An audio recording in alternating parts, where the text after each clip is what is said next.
Good morning everyone, সবাই কেমন আছো? আশা করছি সবাই খুব ভালো আছো। আমি খুব ভালো আছি। তো আজকের দিনটা আমার খুব ভালো লাগছে, কারণ আমি আজকে অনেক দিন পর বাড়িতে এসেছি। কারণ আমার বাড়ি আর শ্বশুরবাড়ি যেহেতু পাশাপাশি, তো সেহেতু বাড়িতে আসি। আগে খুব আসতাম থাক। এই যে দেখো আমার মায়ের হাতের গাছ, এটা কি সুন্দর ফুলেছে।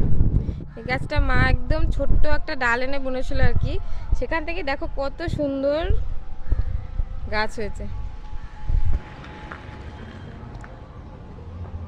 দেখো এই যে বাবার হাতের বোনা পেঁপে গাছ। এই গাছটাতে অনেক পেঁপে হয়, তো এখন নেই, সব পেরে ফেলা হয়েছে। তো এখন আছে কয়েকটা, অনেক পেঁপে হয়েছে গাছটাতে। তো আজকে আমার খুব ভালো লাগছে। বাপের বাড়িতে আসলে সবারই ভালো লাগে।